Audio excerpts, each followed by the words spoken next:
have thought you'd have wanted to go back to work. Mary's got a bit of a thing for the delivery driver. She doesn't like me making sarky comments when she's trying to flirt with him. Well, you could call it flirting. It's more like a constant stream of verbal diarrhea mingled with a bit of manic laughter. Do you know, he asked her once if she had a boyfriend, and she said, no, but I have got anxiety and a pogo stick. What? Well, look, if you've got a bit of time off, then why don't we have another brew at Roy's, my treat? No, I shouldn't really. I should get back. Chicken curry. Chicken curry. Chicken curry. Chicken curry.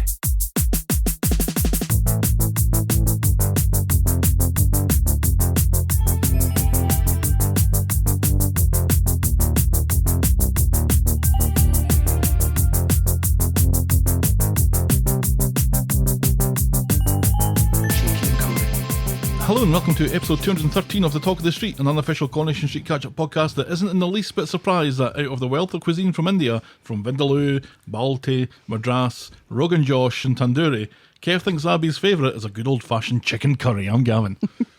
And I'm a hot tamale. I think we're all a little bit hot tamales. Yes, with forgiveness to our UK friends, because I know they've had it much worse this week than we have. Temperature-wise, if my ability to convert Celsius into Fahrenheit okay, is... here's fun. 40 degrees Celsius is... 104. 104. Yeah, 104 in that London. In that London. Yeah, it's funny because, like, when all of these people are talking about 40 degrees, in your mind you're thinking... Oh, that's chilly. I'll put a sweater on. That's not that bad. Mm-hmm. I don't mind 40 degrees. I saw a fun description of the differences in temperatures and from 0 to 100. Mm-hmm. And have I said this before? I feel like I may have said this before. Fahrenheit 0 is very cold. Yeah. 100 is hot. It's very hot, yes. And Celsius or centigrade, 0 is cold, and 100 is dead. And in Kelvin, 0 is dead. And 100 is dead. So those are the differences between the main ways of measuring temperature. Yeah, I think we established this back when we were doing common language. I've said it on something before. That's the first time I've said that. Fahrenheit makes much more sense, except of course when you talk about the freezing temperature, because freezing in Celsius is 0 and freezing in Fahrenheit is 32. Yeah, but in Celsius 0 is freezing. But 100's boiling. So water freezes at 0 and boils at 100. So that kind of makes more sense. But when you're talking about the outside temperature, when you're saying how hot or how cold it is outside, when you say 40 degrees, that doesn't sound too hot. Even if you're thinking, median temperature, but it's not the median temperature. It's 104 degrees. It's very, very hot. Median? If you were thinking about it being like a middle point between freezing and boiling. Oh, I see what you mean. Right. Yeah. Yeah. This isn't that podcast, though. No, we stopped doing that podcast for good reason. Well, not for good reason. We That's a good reason. We ran out of topics. And I think I have like a running list in my head that I never write down, and I probably should write down because then maybe we could do it again. Because remember, we've gotten messages from people asking us to do it again. This more than usual feels like a conversation for another time. How are you this week? Other than hot? Mafting. Yeah, it's been all right. It's been a quiet week in Lake Wobegon. We're just kind of chilling, preparing for the return of one child and then the departure of another. We have a 16-year-old in the house now. Mm-hmm. Somebody had a birthday. Kids, they grow up and they get weird haircuts. They do indeed. They get Ronaldo haircuts, who is still a thing. Yes. Who knew? Yes. Yeah, even his hairstylist said, you look like a proper soccer player now. Yeah, he was rolling on the floor, clutching his shin at the time. And that is this week's joke. Hopefully we have something else in the docket because that does not hold up to last week's joke, which was fantastic. Let me tell you, I've written the notes and it ain't looking good. Oh, no. How are you this week besides mafting? I'm listless and very tired. I'm not sleeping all that great because of the heat. Because of the heat. Yeah. It's not pleasant. Maybe if you took your undercrackers off, you'd be cooler. They're so thin, these elderly underpants that I'm wearing. I doubt it would make very much of a difference. We were talking about the temperature back in Stirling, where I used to live, being in the 90s in our terms. Right. And that, my memory of it being very warm in Scotland is much, much worse than it is here because we don't have air conditioning anywhere. Well, in stores and stuff, but in your house you don't because you would never need it. It's a trick to heat your house, right? Right, and the house. But this is just summer, Helen. Why can't people just understand that this is just summer? Yeah, fuck that. Yeah, it's summer in hell. Summer in hell is much worse. Anyway. Shall we preamble, my dear? Yes, please. Give us some of that diabolic Corrie news. Ooh.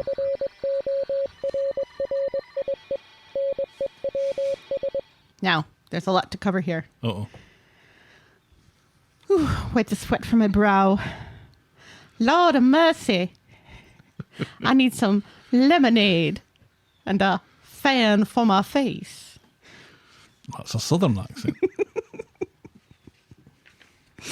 Nominations for the Inside Soap Awards have been announced, and they have included a new category this year. They have? They have. It's called the All-Time Icon Award. And this is kind of like your, Fellowship of the Academy type thing. Right, yeah. A Lifetime Achievement Award sort of thing. So your Bet Lynches, your Hilda Ogdens, those sort of things. It's like iconic characters that, can't earn anything else at this point. The ones that tend not to be in the big storylines anymore, those ones. Right. Or are dead. Or have moved away. They don't even have to be alive? Probably not, if they're like all-time icons. So it's a Hall of Fame thing then. So it's no achievement that's happened this year, just you've served your dues. Right. And it doesn't seem like they've nominated anyone for it. So it's all just open for people to vote on. I think they're hoping that...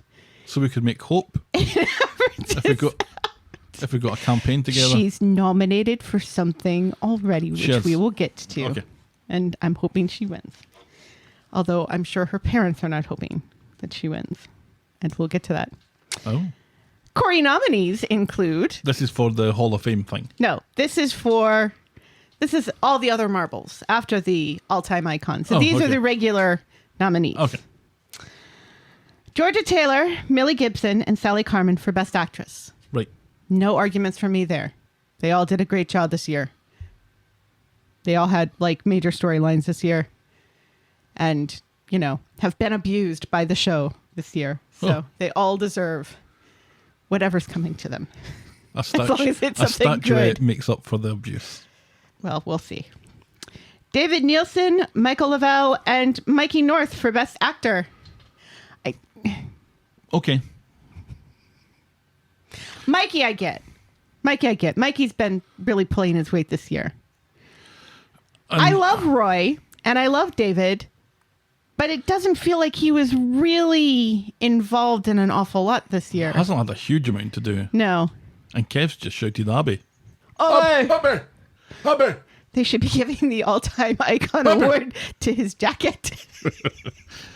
Then it can finally retire after 30 years of service. It would get its own dressing room. I think it already does. Oh, dear. Okay. Bill Fellows and Patty Bever for Best Newcomer. Although Stu and Max have been on for more than a year, haven't they? I wouldn't really call them newcomers. Well, I don't know when their year starts and ends. Yeah, because this next category confuses me as far as that's concerned as well, because we have Maximus Evans and Rebecca Ryan for Best Villain. And Maximus Evans, wasn't he more or less out at this point? When was the trial? When did they finally... That was earlier this year. Was it? Mm. It feels like it was so long ago. Yeah, because they got off with it and... Right. I guess because October or it's, whatever.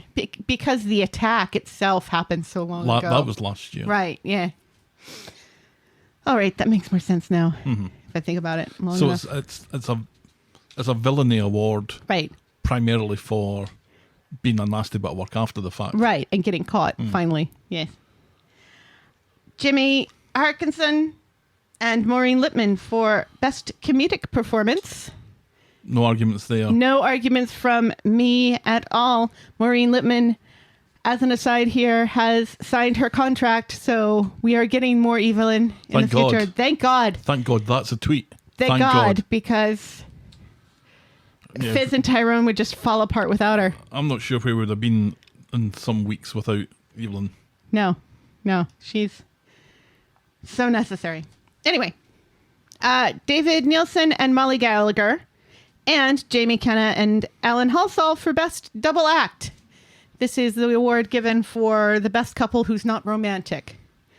Okay. So, although some arguments could be made for Jamie Kenna and Alan Halsall to be in the best romance category as well, but that's just my fan fiction. Right. Isabella Flanagan and Jude Reardon for Best Young Performer. Now, this is a performer under the age of 17 at the time of nominations. Now, the reason why I think Isabella's parents may be hoping and wishing and praying that she doesn't win is because her sister, Amelia, is also a nominee in this category. So can you imagine From the Emmerdale, yeah. Yeah. Can you imagine one of the other girls winning? And Amelia's And then- the older of the two. And then the parents having to bring both of those girls home and commiserating with one and congratulating the other. Well, Awkward. this is how you find out which one's your favourite. Thank God none of Jude's brothers were nominated, although I don't know if they're... I know they're actors. I don't know if they're in soaps. Anyway. The Allahans and the Platts are both up for Best Family. And honestly, no argument there, because the Platts have been very interesting this year, I think, and continue to be so. But the Allahans will always be my favorite family. They never win, though. That's the thing. They never seem to do enough to get over the line. I hope this is... It's because too many racists this float in this. bucks the trend. Because the Allahans are, by any measure, The best family. just wonderful, right? Yes. Abby's Battle for Alfie and Fizz's Love Dilemma are both up for Best Storyline. Sorry, Summer's diabetes and Kelly's both parents dying of cancer and not a bullet. A shovel. A shovel to the head. A shovel to the head. Yeah. Sorry, Kelly's mom dying of cancer. You don't measure up Nope. to Fizz's Love Dilemma. What the hell? What the hell, Gav? I'm not sure either of those storylines are all that strong, to be honest with you. Yeah. I mean, Abby's Battle for Alfie included doing illegal things. Getting rid of And- Imran. Getting away with it, kinda. Anyway, Ellie Mulvaney and Jack James Ryan and Sally Dinover and Joe Jutine for Best Romance. Next year it'll be Kelly and Addie. Hopefully. I'm hoping Fingers crossed. it's Amy and Jacob Yeah. this year. Me too. They've been great. I'm also grateful that Summer and what's his name aren't on here. Oh, they're barely a thing. God, when he showed up tonight, I was like, who is that? Right. Who's that guy? Who Where'd is he that come guy? from? Imran's Shock Death and Sinkhole Horror / Johnny's Drowning for Best Showstopper. God, so that's October. That's going back to last year. Again, sucks to be you, Kelly's mom, and Summer almost dying of diabetes, etc., etc. And finally, Corrie for Best Soap. Obvs. Obvs. So yeah, lots of nominations. Lots of people, lots of questionable nominations, and also lots of nominations that we're quite excited for. Well, they're always going to get lots of nominations because there's only like half a dozen soaps to choose from, right? And it's one of the big ones. So you expect to see lots of Corrie nominations and lots of EastEnders nominations and lots of Emmerdale nominations. Right. Where it's interesting is what they choose to nominate. Right. And this year, I think there's some that I agree with completely, and there's some that I don't really agree with because Yeah, I don't we've touched think on a few. find that the storylines have been that compelling. No. But And I some of the found performances have been really good. other storylines than what they nominated much more compelling. Yeah, and And to be honest with you, it's the promise of some storylines that haven't materialised Right. that I've liked the look of, going back to the upskirt and stuff and the whole Right. drink spike and fiasco that God, yeah. became other things ill-advisedly. Right. Yeah. Yeah. And yet all lost out to Fizz's love dilemma, which she didn't even have a dilemma until she got married. Yeah, it's only been a dilemma Yeah. for the past few weeks. Yeah. Seriously. And it's only really been a dilemma for Tyrone for a little bit longer than that. Right. I mean, they've had little fleeting looks at each other, but I wouldn't Right. have said it was certainly not a I mean, triangle. at Christmas, she completely shut him down. Right. Anyway, I am quite excited to see a nomination for Hope because she is so fantastic. I I think- mean, all the kid actors I think are fantastic. I think Hope deserves it. I think Hope, who we've loved previously, I think her acting is just coming on leaps and bounds recently. Absolutely. And they're giving her more to do. And she's handling it expertly, I would say. So I Absolutely. would hope that she gets some recognition for that. Jude picked them all up last year. This Yes, he isn't. did. These aren't newcomer awards, No, these are best young. but that might have been his year last year. And he hasn't been Hasn't in really it very been much in it very much this year either. So. Yeah, too busy with other stuff. Right. I'm looking forward to him coming back. Yes, me too. But And but not being- maybe not his year this year. Outside the door or whatever. You know how they shout. How sometimes they shout at the kids when they're not there, but Oh, they're right. acting that the kids are there. Yeah, yeah. That has happened a couple of times. Anyway, that's Corrie news. That's Corrie news. Now it's our mailbag. Right. We've got mailbag this week. Do we have a mailbag this week? I'm terrible at looking. So if the people do write in on something other than Twitter, you're kind of lucky if I notice it. But anyway, on the Podbean, which never happens, Blair from Whereabouts Unknown wrote, "Hi, Helen and Gavin. Love, love, love the podcast." Aw. Thank you very much, Blair. If you want to know how you get your stuff read out, Tell us you love us. there you go. Just wondering if you could link your weekly podcast to the episode numbers, as I sometimes find them out of sync. I just watched episode 10,670, but think you might be further ahead. I'll be adding the episode numbers to the podcast description, and I'll announce it before we start talking about them in future. Oh. But for reference, Blair, this week we'll be covering episodes 10693 to 10698. Ooh.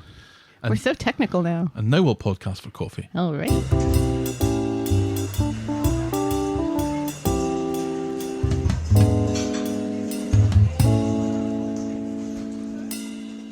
Thanks to Anonymous for buying us our coffees this week. Oh, nice. Lovely. Thank you, Anonymous. And we're not drinking coffee because Keep we're up the good recording work. this on a Friday night again, It's also too feckin' hot. and it's so hot. But sometimes a warm drink Can help. cools you down. Yes. I didn't even make coffee today. I just had a cup of tea this morning because Oh. I didn't have my fancy soy oat milk, half and half. Oh, It came later, which is fine. hashtag first world problems. Anyway, thank you, Diabetic problems. thank you, Anonymous, for buying us our drinks this week. We very much appreciate it. If you want to buy us next week's coffee, if you think this old bag of shite is worth any more than just the time it takes you to listen to it, you can buy us a coffee by going to ko-fi.com. That's ko-fi.com/the top of the street, and we will be very appreciative. And I think now it's YouTube's.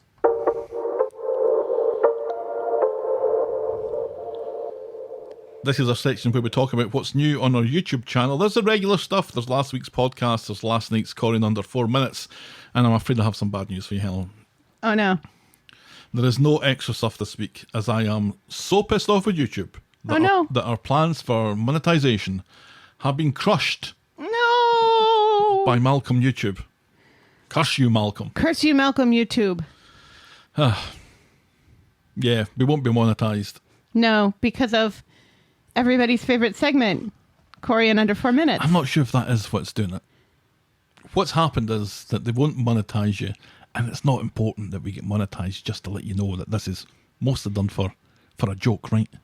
But Right, yeah, but you spend so much time on this. It's You love. deserve to get paid. it's love. Yeah. Love taken away from your family. They deemed that the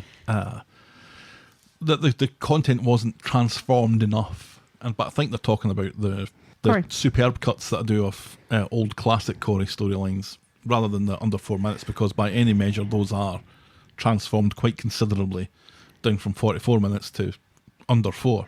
Right, but the content is still Yeah, is not changed. that's right. And I'm not and there's no critique Right. being offered. So I can understand why it's not been as monetized, but it was worth a shot.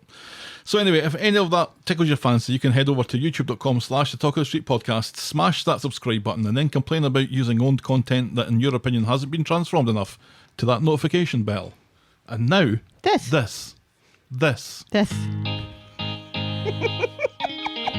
You have to muscle in on everything. Yes.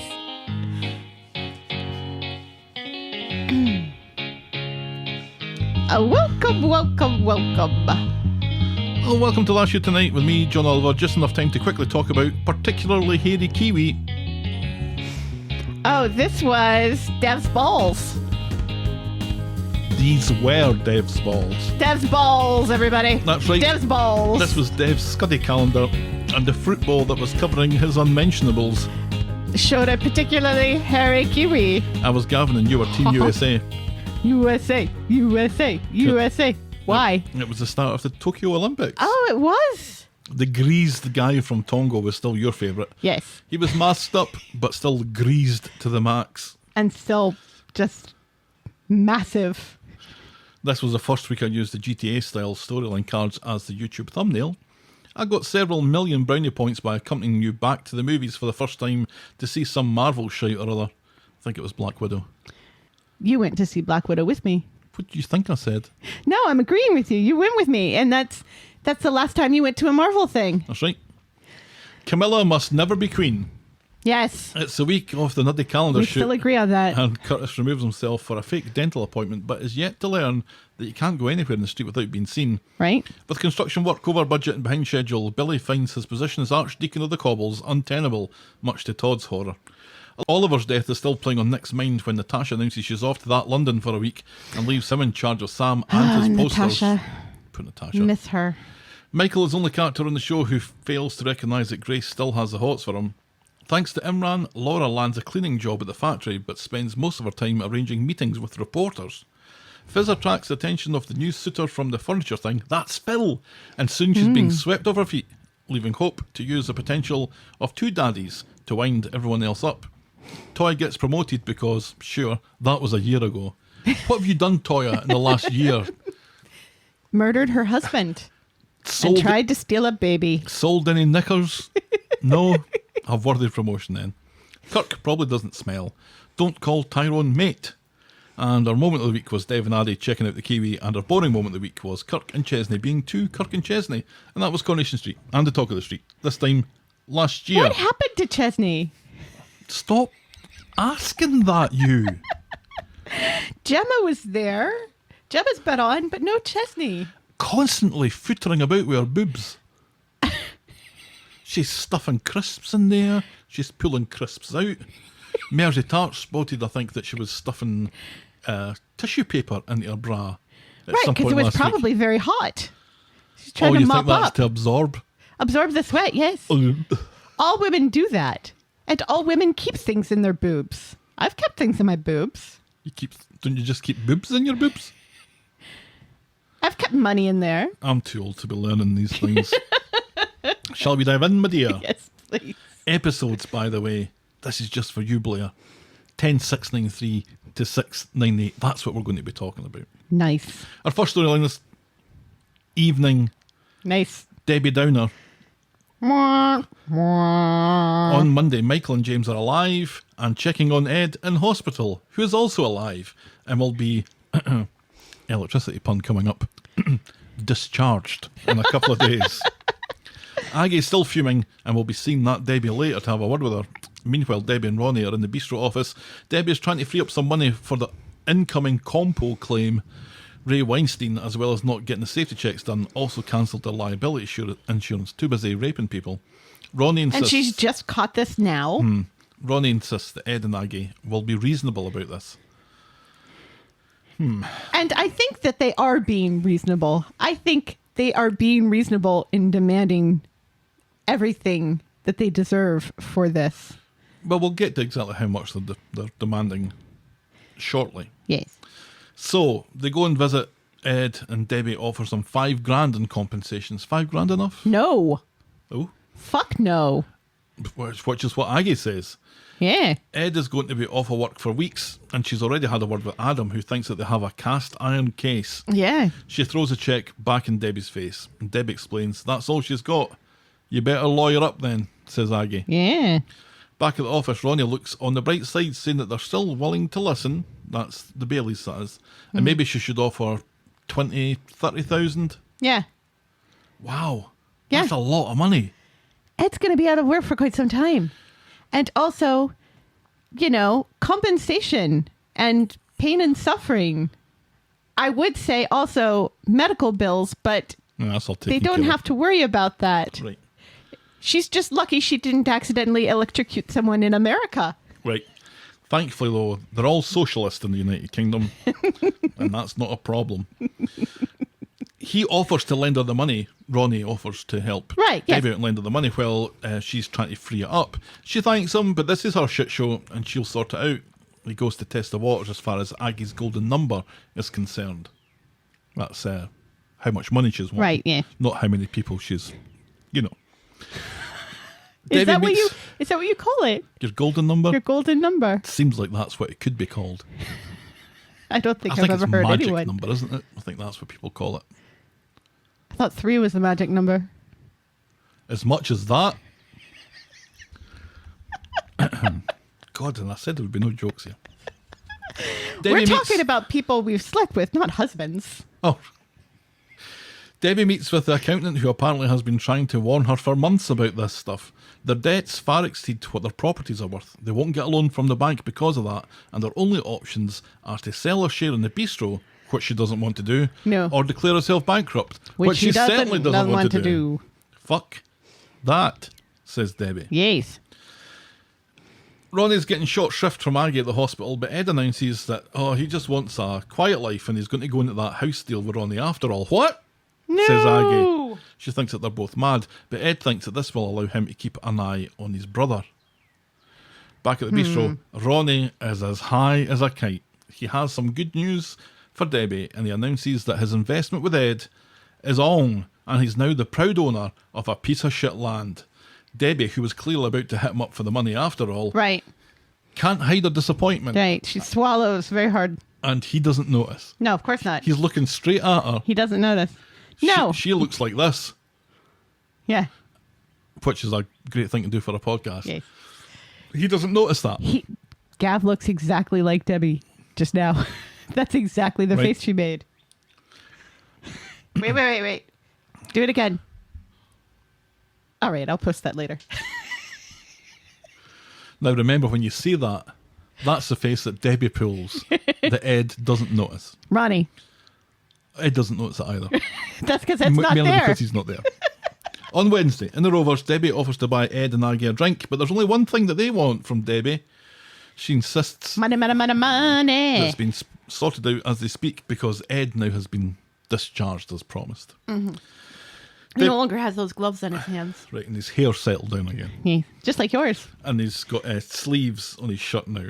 Just like yours. Debbie goes outside to speak to her accountant, who again makes a case for bankruptcy, but Debbie reiterates that it's not an option and she'll scrape together the money somehow. Oh yes, I will.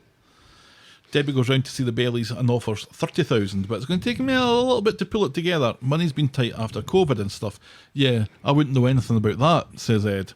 Or neither would Aggie. right, yes, yeah. He makes a comment about no, that wasn't hard at all for the NHS. Aggie wants the money in one go because I guess she just doesn't trust Debbie. Well, would you?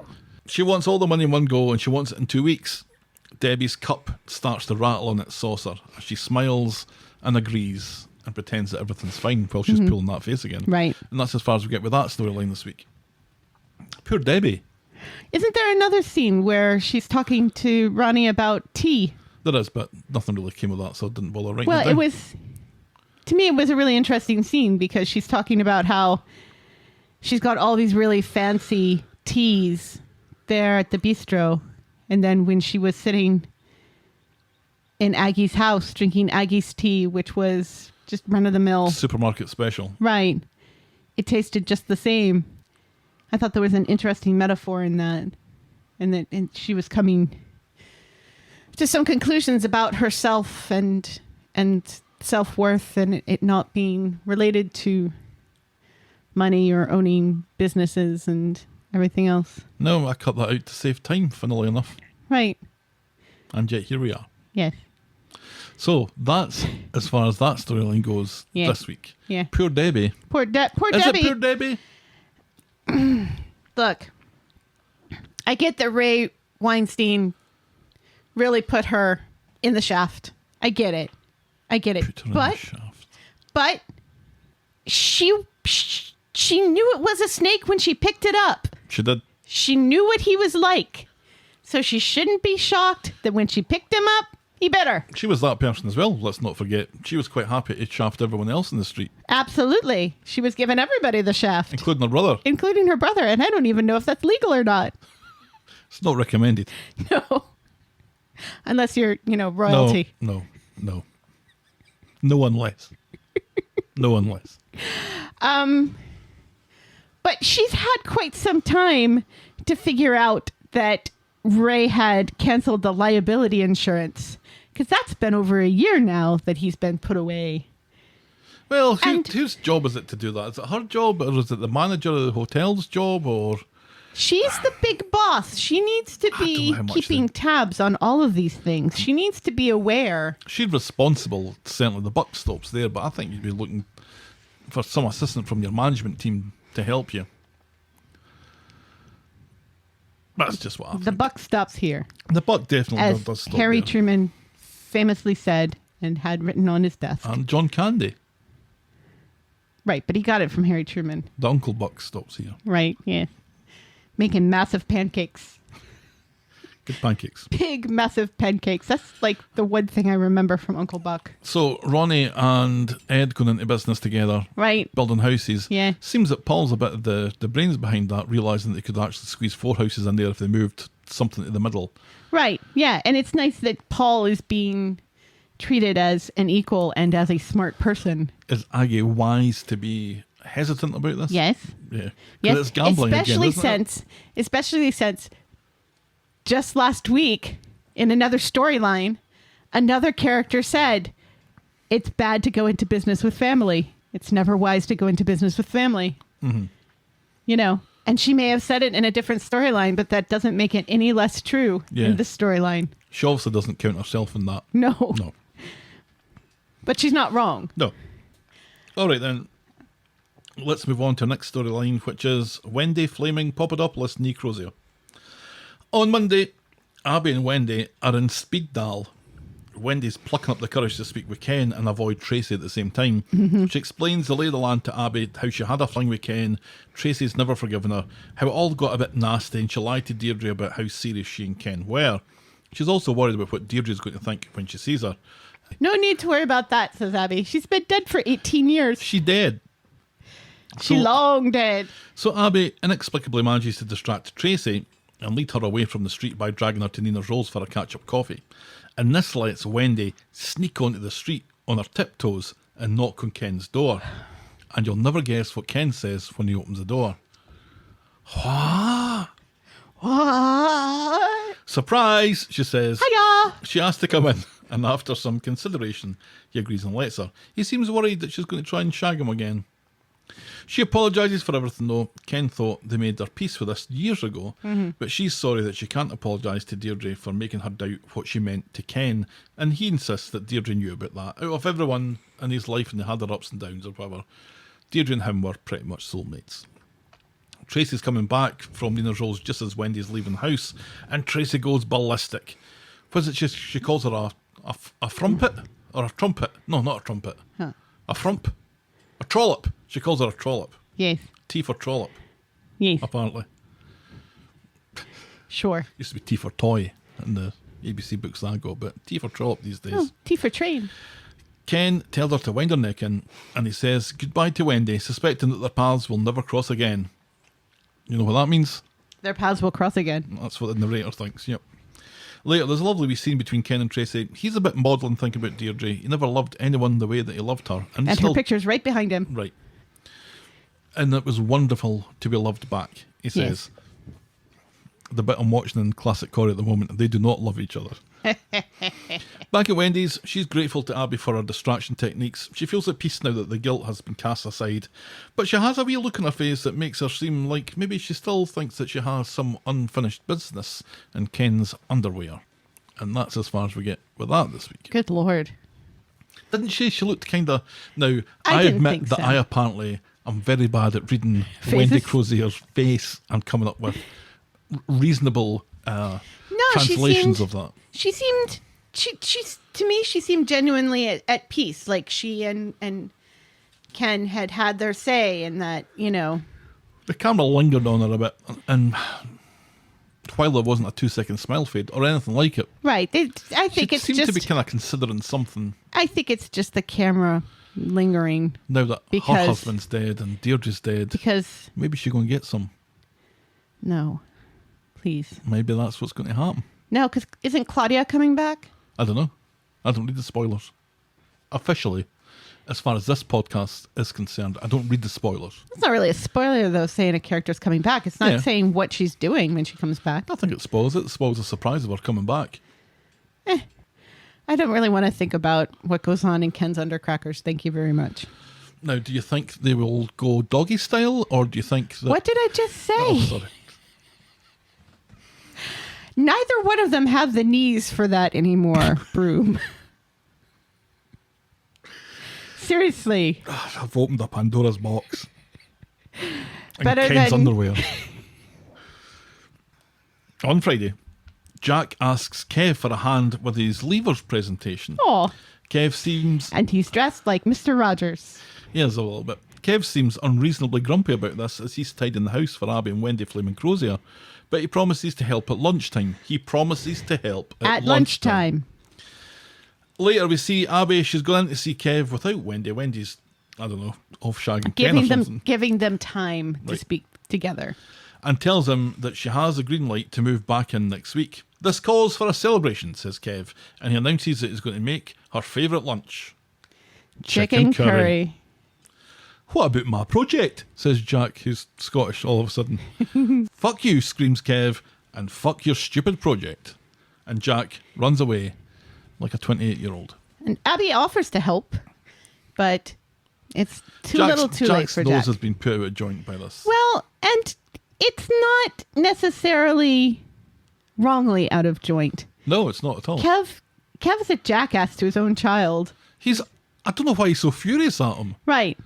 Jack's gone to him that he's having trouble finishing this presentation. You know why? Because Kev can't read. Because Kev can't help because he's not good at school either. It was a levers presentation or something. So like a don't know speech what or that something. Is it? I'm assuming so. I don't know what this. But anyway, Kev has no interest in helping, No. basically. No, because he's not good at speaking. But then we never find out what happens with that presentation because it was due today. Right, yeah. So we're never going to It's find like, oh, out what I'll happened. help you tonight. And he's like, it's due this afternoon. And then he yells at him for taking so long to take care of it. And Jack's like, well, I was dealing with my stepmom attempting to flee to Costa Rica and kidnap her child and all this other stuff. And I told you all this morning. Right? You fandango. Seriously. Fandango. Do you know, I think I'm taking this a little bit too personally. But every time I see Abby with that kid, all I think is, you killed Imran. The kid or Abby? Both of them. I'm finding it a little disagreeable how quickly Abby's got over all of this and the Right. part that she had to play in it. Right. And how very quickly the system is just handing her that kid. When before Imran was dead, they were doing everything they could to keep that kid away from her. She was on her best behaviour for a couple of weeks Right. and she's managed to hoodwink somebody who's retiring Right. into thinking that she's the mother of the year. I think Abby is doing a fine job, and I applaud her for it. But still, it's like they were treating her like the devil, and now they can't wait to just hand this kid over to her. The court system. Yes, because Imran's death just complicates things horrendously. Right. It'll just make I mean, everyone's they life were so much eager. simpler. They were so eager to get that kid out of her hands that they opened the courts on Good Friday. Let's remember. They did. That's super important quote that's going to. God, that still just burns my clams. Anyway. Burns your clams. Burns my clams. Well, before Helen's clams get burnt any I further. do declare that burns my clams. I said. That's Foghorn Leghorn. That's Mrs. Foghorn Leghorn. Esquire. I am not a chicken. He is a chicken. He's a rooster. A rooster is a male chicken. Moving on. Moving on. Our next storyline, talking of cocks. Our next storyline, Frank's a wank. On Monday, Dylan is playing PlayStation with Todd when Sean comes in to introduce him to Frank. The conversation between Frank and Dylan is, let's call it very awkward. It's very stilted. To the point that Todd Like cheese. pulls his own eyes out and stuffs them in his ears. And in his roles, Dylan has enjoyed a tour of the Undertakers. Thanks, Mr. Shuttlecock, he says. Yes, Mr. Shuttlecock. I love that. But he's not being he's not being cheeky about it. No. Just genuinely thinks his name's Shuttlecock. I find it delightful that the Undertaker is now Dylan's grandpa. Right. Yeah. Giving him a tour of the Undertakers. I wonder what the stops are on the tour of the Undertakers. Well, he didn't get to see a dead body. No. But I'm assuming they got to see the tables that they prepare the dead bodies on. And stuff, and where they drain the dead bodies, and where they pump the chemicals and stuff in, you know, and where they dump those chemicals in the blood and stuff. Yeah, that's what you're assuming. And like, the room with all the coffins and stuff, and the refrigerator room. They're made to order, aren't they? Coffins. No, well, they have like the samplers, the freebies. Right. No, yeah, the ones that you see and then you order them to size. I'm assuming. Right. But they do have them there for you to look at and maybe get into and make sure that they're comfortable. Well, I don't think they'll let you get in, do they? Well, do you know who needs to go on a tour of the Undertakers? You and I both need to go. It's like how I've always wanted to go to the Mutter museum in Philadelphia, where they have all the weird specimens in jars. The Mutter? Yeah. Mutter with an umlaut over the U. Oh, well, very heavy metal. So, he's got a tour of the Undertakers privately. Todd explains how fucking awful the atmosphere was when Dylan and Frank were introduced to each other.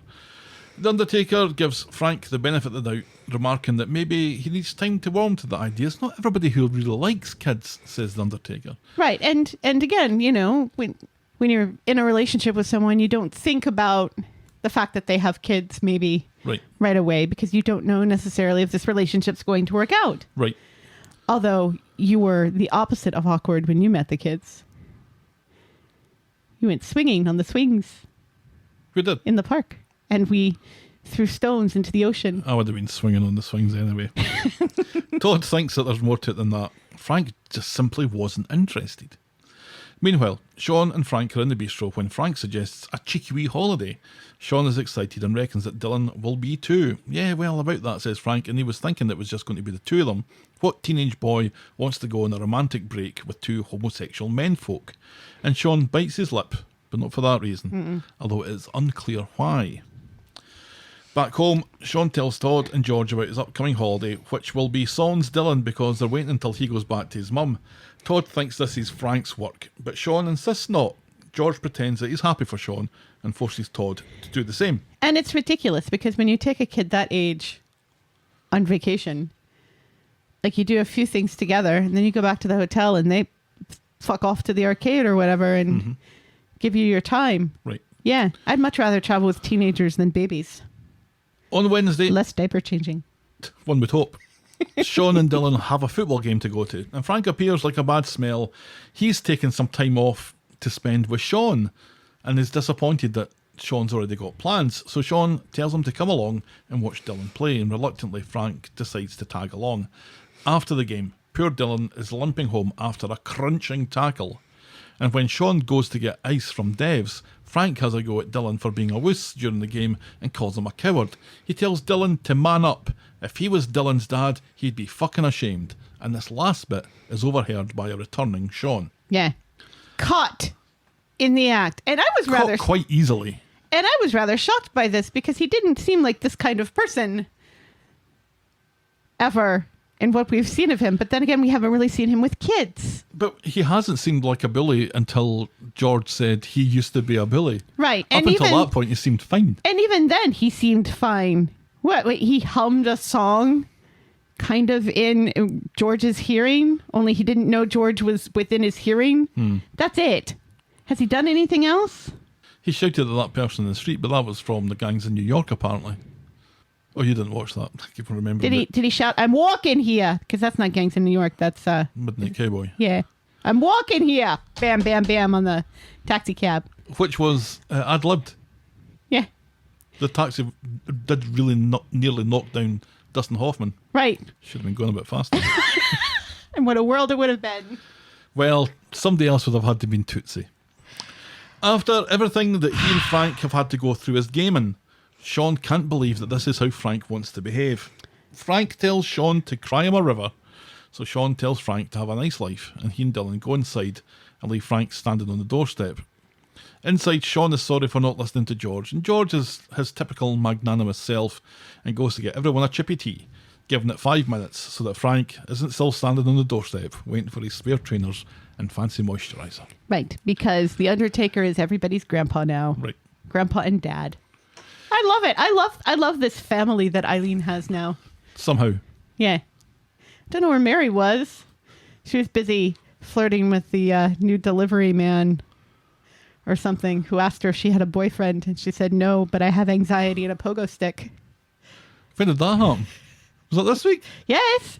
It was in the conversation between... I have no memory of this. It was in the conversation between Tracy and Abby after they left Roy's Rolls, and Abby said, "Don't you need to go back to the flower shop?" But she said, "No, Mary's there, and she's irritating me because she's got this flirtation with this delivery driver." And he asked her if she had a boyfriend, and she said, "No, but I have anxiety and a pogo stick." Because if I'd heard that, that would be the title of this episode. How did you not hear that? It was brilliant. And I typically watch these episodes 3 times. You missed it all 3 times. Yeah. Anxiety and a pogo stick. Oh, I'll have to go back. I don't know what that means. I'll have to go back and change the title. Unless pogo stick is a euphemism for... A strap-on. No? A vibrator is what I was thinking. A strap-on vibrator. What would be the point of a strap-on vibrator? Yes, you'll have to ask Mary that. But that maybe explains why she's anxious. So, this seems to be very hastily concluded. Yes. Yeah. It's not a very satisfying ending to this relationship. We quite liked Frank. I think, didn't we? Yeah. He was all right. We didn't mind Frank. And I mean, he was stuck with Sean, but, you know.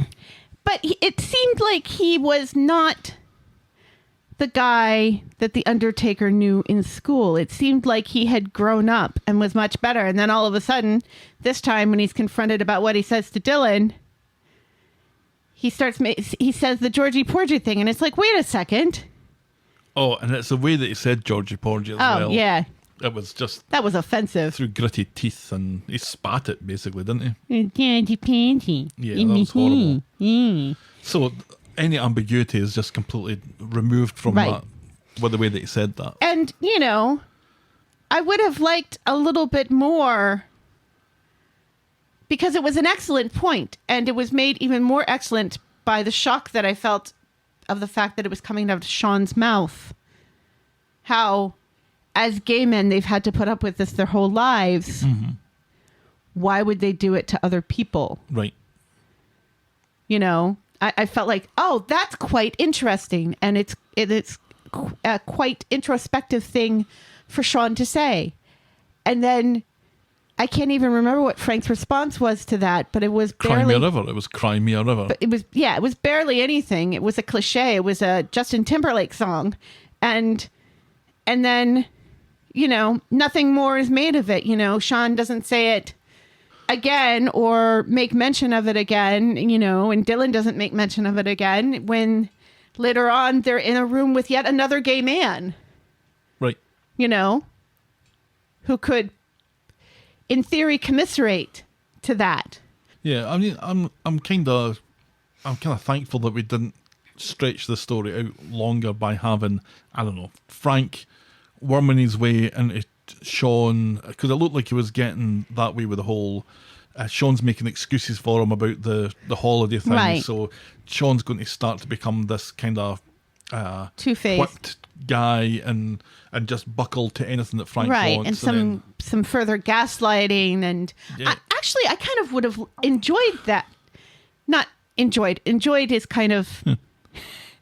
But, it would have been really interesting because typically when we see that sort of thing in a soap, it's a man doing it to a woman in a relationship. Yeah. It would be more interesting to me, a storyline like that, if it was between two men or two women, Yeah, or a woman doing it to a man. I think my hesitancy about it is that it has been done, albeit the dynamic of it is a little bit different, but that kind of abusive relationship, it's kind of ten a penny. But we're not doing that, or we're doing it in a very, very condensed fashion in one conversation on the doorstep, and then it's done. Mm-hmm. But it seems a very... I don't know, it just kind of feels a bit pointless, I guess, that the whole Frank relationship has just been a dud from start to finish. Yeah, and it doesn't seem like... I guess it gives Sean an opportunity to defend his son within his son's hearing, which I don't think he's ever had to do before. Certainly not recently. Although he did a little bit last year, didn't he? He stood up for... Because Dylan was getting bullied about having a gay dad. But that was really him standing up for himself, I guess. Yeah. I don't know. Oh, well. Moving on then. I was proud of Sean for dumping Frank, though, and not trying to make excuses for him. And choosing Dylan over... Yeah, and he did turn out to be a nasty bit of work, and I'm glad that we've hopefully seen the back of him. But I'm thinking that because this has been done so abruptly, maybe we haven't seen the back of him just yet. Yeah, maybe he'll start stalking Sean for his cream that Sean claims he's going to put in the post. Oh, that kind of cream. Right. And Moving the on. cream too. Moving swiftly on. Our next storyline is Tatt'll Do Nicely. Tatt'll Do Nicely. That's what it should be called. Yes, only it won't. On Monday, Tyrone's back home and doesn't know how Fizz put up with sleeping with Phill. He's a bit of a big bear in bed, I bet he is.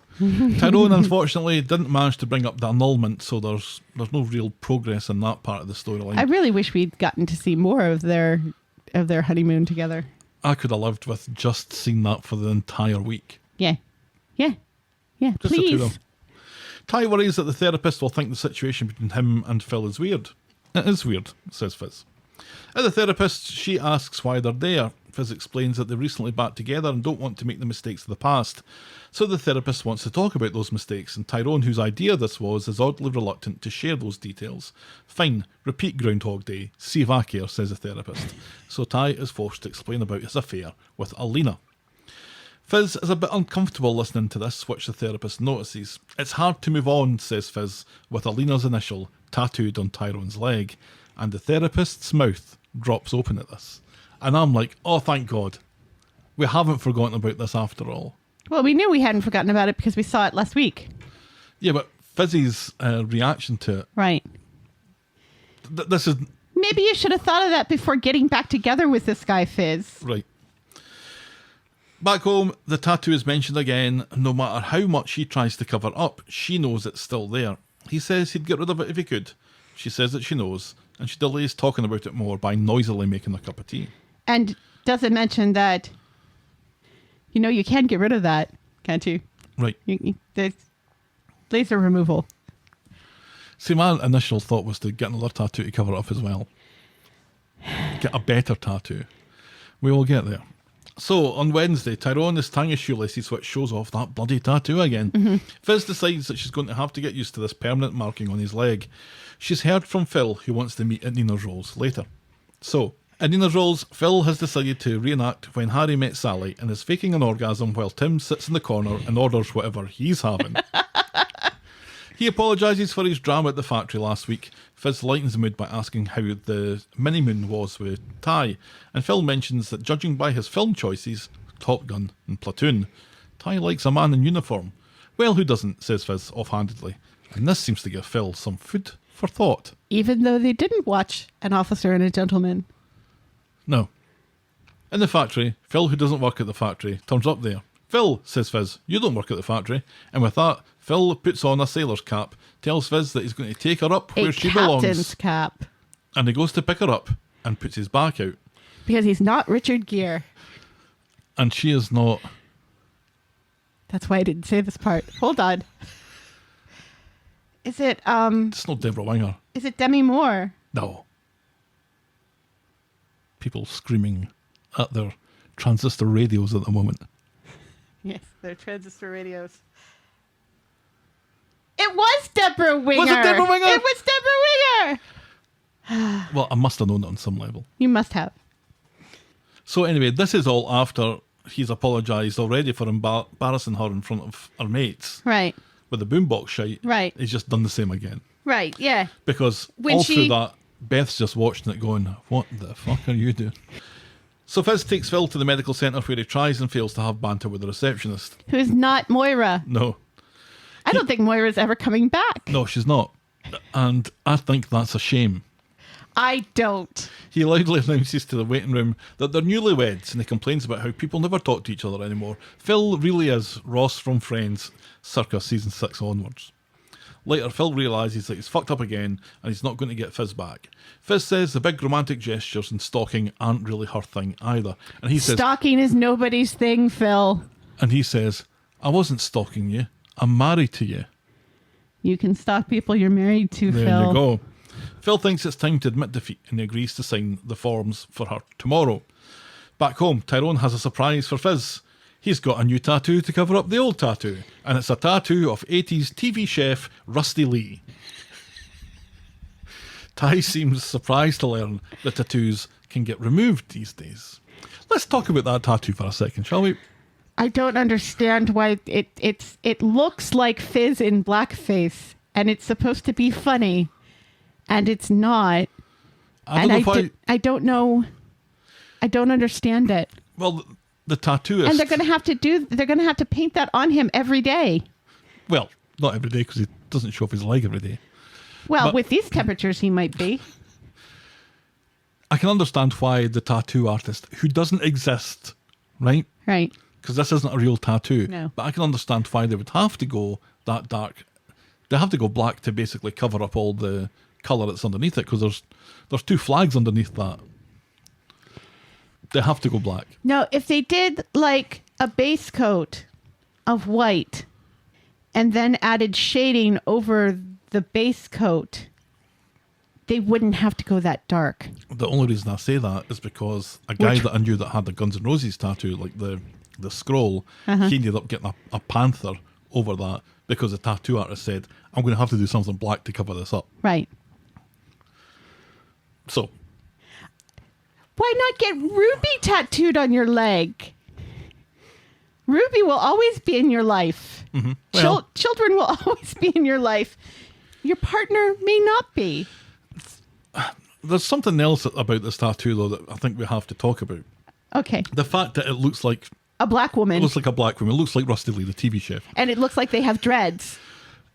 They couldn't even get but wait, her hair color on there to make it look even more like Fizz. Okay, there's so many There's wrong. aesthetic things that are wrong with this tattoo in abundance. But what he's really doing here is replacing the initial of an ex-girlfriend with, he hopes, the face of his current girlfriend, who he's just got back with. Right. Do you not see a potential problem with that? It's just going to be... The risk is even greater now because you've replaced an A with Fizzy's face. That's what you've done. Well, aren't the banners with the A and the H still there? Only they made the H into a fizz. It says A fizz. Or not H. What's A is T? how Alina... T's up at the top and that's still there. And it's been changed to Ty. The A at the bottom has been conveniently altered to an F and been changed to Fizz. Yeah. Yeah. And that's not really all that believable. But it's just... You know, by the time that man dies in his 80s, it's just going to be tattoos all the way down, isn't it? As indeed. Tattoos all the way down. He has not learned his lesson. No. It's a hideous and perhaps offensive tattoo. Just get it removed. Or like I said, get your daughter's face, your daughter's names, or Wethy County, or his favorite car, or, the MSU Spartan. It could be anything. You could do that. It could be anything. But he went with... I would have loved it if it was my face that was on his leg. An approximation. Then you would be the offensive one, because it would be you in blackface. At least you don't have hair. Thank God. Because that would make it worse. Right. Because it makes it worse with Fizz's, because, again, it's all black. He does, there's no expert shading. There's no coloring her hair, color of her hair. It seems to have been done in 5 minutes when he nipped out. Anyway. Right. It's so bad. It's so bad. And it's like, does this show just... I think it's meant to be funny. Yeah, but it's not. Later, Tyrone is thrilled to hear that Phill has agreed to sign the paperwork and reckons that this time tomorrow, everything will be back to normal. They need to get a tattoo artist on staff there. Narrator. To do consultations. Everything will not be back tomorrow. No. To normal tomorrow. No. Nothing will ever be normal. On Friday, Tyrone is round early doors to check that Fizz is still up for the therapy session today. The joke seems to be that his new tattoo is of Mick Hucknall from Simply Red. It's not. It's Rusty Lee. Fizz meets Phill in Nina's Rolls. He's fingering the annulment. But I like that. He hasn't signed it yet because the 2 weeks he asked for aren't up yet. Aren't they? Anyway, and he has one last idea to try and win her back. After all, he still loves her and reckons that they were good together. Which they were. Yes. Yes, up until like the second they got married, and then all of a sudden Fizz changed her mind. Phil's last-ditch idea is marriage counselling. And wouldn't you know it, the therapist is the same woman that Tyrone and Fizz had been speaking to earlier. And if she was surprised to learn about Ty's tattoo, she practically falls off her chair when Fizz comes in. This was funny. Yeah. This was really funny. I mean... Because they picked a really funny character for the therapist earlier on in the week. Mm-hmm. The way that she was looking at Ty when he was going on about the tattoo. Yeah, no, she's great. I love that actress. I don't know who she is. And then the way that she was kind of just looking at Fizz all the way through the second bit was like, right. This is such a weird thing to be happening right now. Right. She looks like she was looking for the cameras. Right. And Ashton Kutcher. They pretend that they don't know each other. Or Jeremy Beadle for the UK listeners. Was it called Punked there as well? Instead, no, it's called Beadle's About. Watch out. Beadle's about. You'd better watch out. Because Beadle's about. Yeah, that's how that went. They pretend that they don't know each other as she asks Phill to describe the problems in the relationship. Phill doesn't know that there were any problems until recently. The therapist goes out on a limb and suggests that maybe there was somebody else involved, but Phill discounts that immediately. Fizz would never do that to him, especially after what happened with her ex.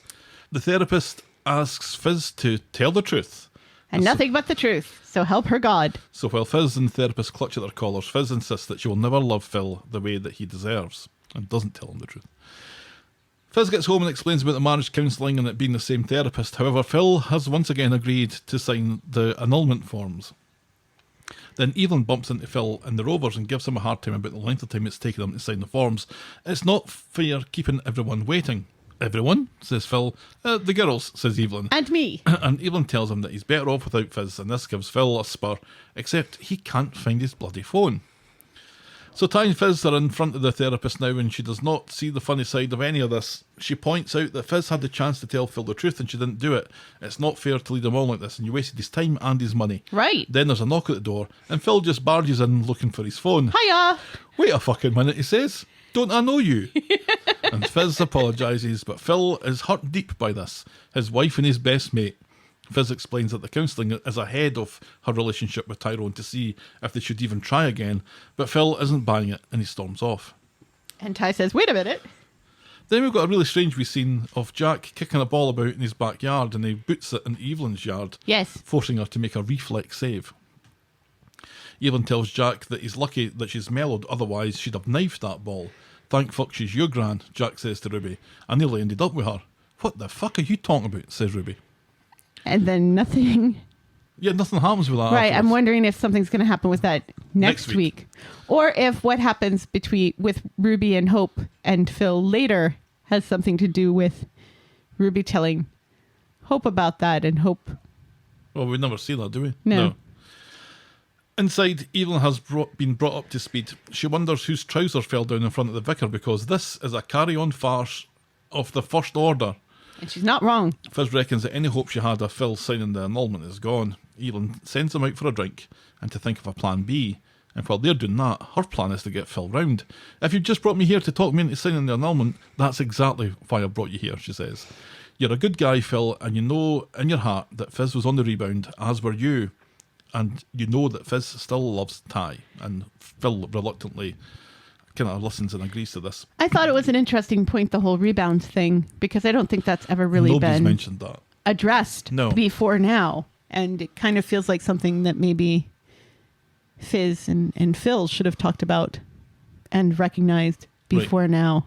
This is why Evelyn's here. Yeah. It's to realise all these things. But even she should have said something before now. Yeah, and she's really nice to him. Because she really encouraged Fizz to go after Phill. She really wanted that relationship to work because Phil's a good guy and Tyrone isn't. Yeah. Yeah, she was really good in that scene, though, when she was saying these nice things to Phill, and Phil's like, thank you very much, sort of thing. But she says, I don't say it unless it's true, and I don't varnish it. No. Basically. So if I'm saying this, you know that I mean it. Right. He thinks that he's going to miss the kids, and he's going to lose them too out of his life. He calls him a good man and seems genuinely upset at how things have worked out.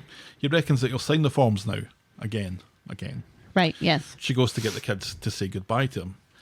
In the Rovers, Jenny's thrilled to see Ty and Fizz back together and gives them a bottle of champers on the house. Then Fizz gets a text from Phill agreeing to sign the annulment as promised. So Phill is meeting the kids for the last time. Ruby says that she'll miss Phill and his two L's. Hope will miss him too, and she's sorry for what she did. But then she reveals that Fizz said that she didn't realise how much she loved Tyrone until the wedding, which is why this was the place she came to straight afterwards. Wait a minute here, says Phill with two L's and his two eyebrows. As they're enjoying a drink in the booth, Phill shows up in the Rovers in a funny mood, looking like he's about to sign the annulment in front of them. The Declaration of Independence, he says, but the originals started a war and that's what we're about to get here. And he tears the form up, announcing that he knows where Fizz slept on the night of the wedding. Enjoy being married to me for another 12 months, he screeches, and he cackles as he boards his broom and shoots out of the pub. But not like that. But not like that, which leads us on to this week's Hard Debate. While it's still fresh and without cheating, how many times would you say Phill agreed to and then disagreed to sign the annulment papers on Friday's episode? 8. Was it A, 1 to 3 times, B, 4 to 6 times, C, 7 to 500 times, okay, I'm or C. D, 500 and above? And the voting, we're still in the middle of the voting, so it's too early to say how it's going to go. But at the moment, 1 to 3, 4 to 6, and 7 to 500 all have 23.5% of the vote. Wow. And just in the lead, with 501 plus, is 29.4%. So, people are officially in on the joke. right. Well, just. So that's as far as we get with that this week. Interesting. I guess by Phill not signing the annulment, and by still being married to Fizz, is there a chance then that he's going to be still in the show for a bit? I hope so. I do hope so. I do not want to lose him. You know, there was a moment though when, after Fizz was talking about the people in uniform, and Phill seemed to have a moment. Mm-hmm. When Evelyn was saying, you know, there's somebody out there for you, Phill did seem to have a moment where I thought, is he going to try it on with Evelyn now? No, that's Roy's territory, certainly. Hopefully, one of these days. It did cause me to pause and think, who is out there for Phill on the street to keep him here? And all I could think of was Mary, which actually would work, I think. Although... Would it? She's not exactly like Fizz in terms of personality. No, but she's delightful and quirky. And Phill is delightful and has quirky. Has her own pogo stick, apparently. Which is helpful. Right. Yeah. Can you think there's nobody else? There isn't really. You had something of a relationship with Maria when he was helping her campaign. Right, yeah, we were but all worried that Maria was going to, or Phill was going to feed on Fizz. I got to stop watching Tarantino movies. And that's the joke of the week. I missed it. I was briefly distracted by something in the corner of the room and I missed the joke. Never mind, I'll listen to it again for the editing. And oh, how I'll laugh. Oh, yes. Yeah, I still hate this storyline because I thought Fizz and Phill worked really well. They unquestionably did. And the partnership between Fizz and Phill and Tyrone co-parenting those two wee girls, I thought was delightful and was working really well. And I still don't get how Fizz could all of a sudden, after pushing Tyrone away constantly from Christmas on. It's Vera's earrings that did it. That's so dumb.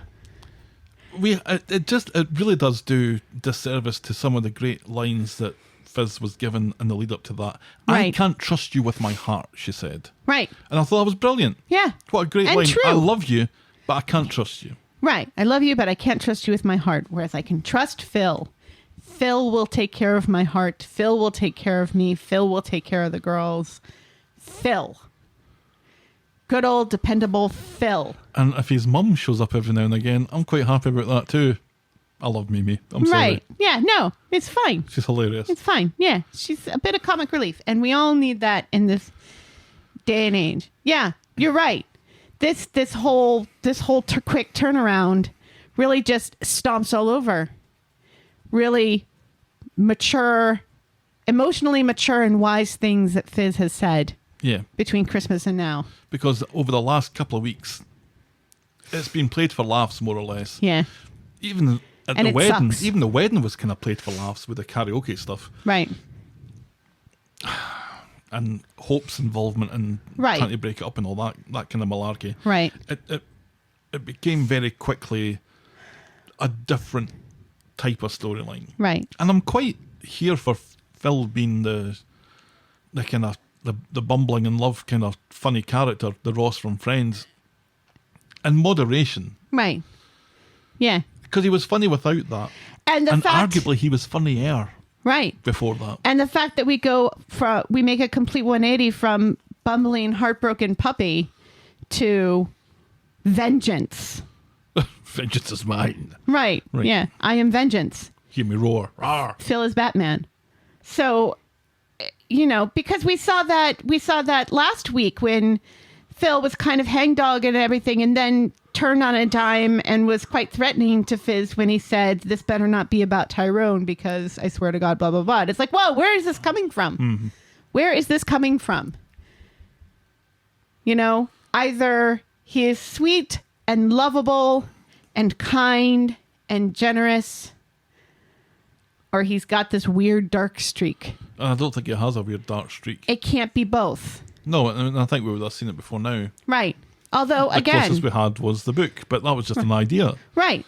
And it was an idea to try to help Fizz. Remember, he wasn't doing it for any sort of gain for himself. It was all about Fizz. That just felt completely out of character. I'm Right, sorry. That it bit did. Didn't make any sense. But again, we had this thing with Frank where it seemed like he had grown and was more mature and was not a bully anymore. And then all of a sudden on the doorstep, he's a bully again. Characters are a thing up until the moment when they need to be something different. Right. And I hate that. Yeah, I'm not a huge fan of that either. And it happens quite a bit on this show. And I'm not thrilled when it happens to somebody like Frank, but I'm kind of furious when it happens to somebody like Phill. Whom we love. Right. Not universally loved, it turns out. I saw some very negative comments about him on the Twitter. Well, those people are wrong. That's what I said. Because I am here for the bromance. Yeah. Moving on then. Our next storyline today is The Ginger Phone. In cinemas now. On Monday, in the Rose Gold Flat. Seriously, though, that's a great movie. Everybody should go watch it. Yeah. Gary finds Maria upside down. No, she hasn't been cast in the new season of Stranger Things. She's doing yoga and is literally upside down. Gav is a person who's only watched the first season of Stranger Things and then not even all the way through. I have watched the whole season of that. You watched the whole first season? Mm-hmm. In 2 nights. I thought it was all right. Yeah, and then you didn't watch any of the other seasons. No, because it was just all right. After that, she goes to wake up Kelly, only to find she's not in the room and her bed hasn't been slept in. What? Gary dismissively thinks she must have spent the night at Addie's, which is making rather a lot of assumptions about Kelly, Addie, and Dev. Right. But Kelly isn't at Addie's. She's in the Gingerphone dungeon, shouting for help. Gary goes to Dev's to tell Addie to put a condom on it. You hear? Put a condom on that thing. But Addie's confused because Kelly stood him up the other night and he hasn't heard back from her since. He assumes she's out handing out more of Rick the Chin's cash. Whoa, says Gary. I'll be seeing you. He goes back to the flat to explain this to Maria and how he thinks one of Rick's old clients has her. Maria immediately wants to go to the police, but he insists to wait for a while as getting the pigs involved in this might bring some unwanted attention onto him. Right. Meanwhile, Kelly's introduced to Phill Mitchell and the kidnapper leader, who reveals that he knew Rick the Chin before his disappearance. In fact, they used to be business partners, and wouldn't you believe it, but Rick the Chin was a bit of a shitbag and ripped this guy off. The kidnappers get Kelly to text Gary to tell him that she's safe, which is unclear why they do that considering what they want to do later. But anyway, Kelly does so, but she puts in a line telling him to let her mum know that she's okay, which tips Gary off that something's not right here. Right. Because Gary, he's got the smarts, you see. Yes. He knows that Laura is dead. Right. Unlike the people who vote for storylines in the Inside Soap Awards. Back in the dungeon, Kelly tries to resolve the issues that the kidnapper had with Rick the Chin. I can give you £350, says Kelly. Fuck you and your £350, says the kidnapper dude. I want at least 60 quid. I can't give you what I don't have, says Kelly. Well, we'll just see about that, says the kidnapper. Was Bigfoot involved in that South Park episode? No, it was the Loch Ness Monster. That's right. It was the Loch Ness Monster who owed her $350. Monster! I ain't giving you no £350. That's the chef's dad there. I thought it was the chef's mum. He wanted $350. That's the chef's mum. Rest in peace, Isaac Hayes. See, it's not just Owen Wilson. Wow. Maria still wants to go to the police, but Gary still wants to hold off because they'll ask questions about the money. But realising the enormity of the situation, he agrees. But the cops aren't interested because she's only been gone overnight. Really? I would have thought. Yeah, it hasn't been 24 hours yet. When Addie, but people say the first 24 hours are so important. All right, but cops won't look for you for 24 hours because they have no obligation to protect your safety. That's not why we have police. They're here to protect property and not people. I thought it was to protect and serve. Right. To protect property and to serve our puppet masters. Right. When Addie comes in to see if there's news, Gary just tells him about receiving a text and how they're relieved. Annoyed, Maria goes out to pick up Liam and Gary follows. The kidnappers leave and Kelly can spy her phone through the broken glass in the next room. She uses the voice recognition to call Gary, but it goes to voicemail because people in the street leave their phones when they go out, remember? As the phone is still connected, the kidnapper picks up the phone in the other room, which I don't really see the significance of as they already sent him a text and knew it was Gary. Anyway, she tries to explain to the kidnapper that she doesn't have the money. If she had it, she'd have given it to him because that's what she's doing. She's giving away Rick's money. Right. The kidnappers, they're no bright. Right, but it wasn't enough money. Yeah. That's the problem. They want more money. Gary gets home to find the missed call and no message. Maria sends him out to speak with Amy and Addie in case she called them too. So Gary goes back to Dev's and now Addie's dead suspicious. Gary tries to play it down, but Addie is no fool and doesn't buy it. When Gary gets home, he gets a call from the kidnapper. He wants 50 grand tomorrow in exchange for the girl. No police. He'll be in touch with instructions. On Wednesday, in the wee dungeon, Kelly wakes up needing a shite, but the kidnapper guy tells her that she's got a bucket and is about to leave until Kelly decides that she's now hungry, and he leaves anyway. Right, and she tries to explain that she can't stand up and sit on the bucket with her hands tied. Right. Which is true. Well, just figure it out, says the kidnapper. They're so stupid. They are so stupid. Back at the Rose Gold flat, Gary and Maria throw Liam off the Kelly is missing trail. Then Maria gets a call from Craig asking her to drop into the station later. She doesn't recognise him on the phone immediately, even though he probably calls her Martha and asks him to come to the factory. So at the station, Craig has been doing some detecting, and that Darren guy, the guy that was the porno guy from the other week, he's been arrested. So that's that settled apparently. Right, yes. But it's important that Craig reminds us about the tracker. Right. Yes. So Gary's been busy collecting money from their savings, the furniture thing, the remains of Rick the Chin's stash, but they're still way short. He's just got 24,000. Then he gets a call from the kidnappers with instructions. Meanwhile, the kidnappers tell Kelly that they're off to meet Gary, but they leave her tied up in the dungeon. And in the car park of ITV Studios, the kidnappers meet with Gary. And the exchange becomes tense when it becomes clear that Gary's only got half the money, but he throws it over to them anyway, and they tell him that he'll get Kelly back when they get all the money, and off they drive. Right, and Gary does not, does not threaten too much, and backs off, says, okay. Right. And as they drive off, I say to no one in particular, because there was no one in the room, Gary's put a tracker in that bag. See, I just thought that those words flashed up on the screen because it was that obvious, but I might just be imagining that. The kidnappers go back to the dungeon to break the bad news to Kelly. She'll be shitting in the bucket for a bit longer by the looks of things, and he leaves her to it. Later, Gary bursts into the dungeon, and with his sleeve over his mouth and nose, he unties Kelly. He did put a tracker in with the money after all. Yes. The kidnapper, though, although he knows how much money's in that bag, down to the nearest 1,000, he didn't spot the tracker. Right, yeah, well, it seems like he just took Gary's word for it. And also, apparently, can eyeball 50 grand. Right. He doesn't even know what denominations those bills are. Right. It could very easily be 50 grand in, hundreds or thousands. Oh, £1,000 note. Is there a £1,000 note? No. There's a $1,000 bill. Is there? Yes. The geese agree. Yes. Just at that, the kidnapper bursts in and lamps Gary. And then there's actually a fairly convincing fight between Gary and the kidnapper. Yeah, I enjoyed which it. ends when Kelly twats the kidnapper with the iron bar. Gary seems like he wants to finish the kidnapper off, but not like that.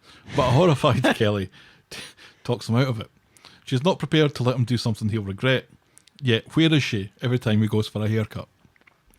At home, oh come on, that was quite funny. At home, Gary and Kelly have to go to the police to give a statement that doesn't mention the money, Not as funny as my Tarantino joke. which I can't wait to hear. Let's hope the kidnappers don't mention the money either. No, I don't know what that was all about. It's fine. Hey, guess who's on the $1,000 bill? You'll never guess in a million years. Scrooge McDuck? I'll give you a clue. It's a dead president we've been to. Oh, that could be any of them. It's Grover Cleveland. Really? Yeah. $1,000? Yeah. At home, Gary and Kelly have to go to the police to give a statement that doesn't mention the money, presumably. Right. Let's hope the kidnappers don't mention the money either. Otherwise, there's going to be some conflict in there. One of them is at large, and one of them ain't speaking no more. Oh, is he For a while. still unconscious, is he? Yeah. Wasn't that handy? Did Gary get the 24 grand back? I don't know. Kelly seems a bit traumatised from shit in the bucket, so goes off for a bath. After her bath, She's quite dirty. There's dirt all over her face. Yeah. For being overnight in a dungeon. on a pishy mattress. Ugh. Ugh. Kelly wants to talk about what happened in the dungeon.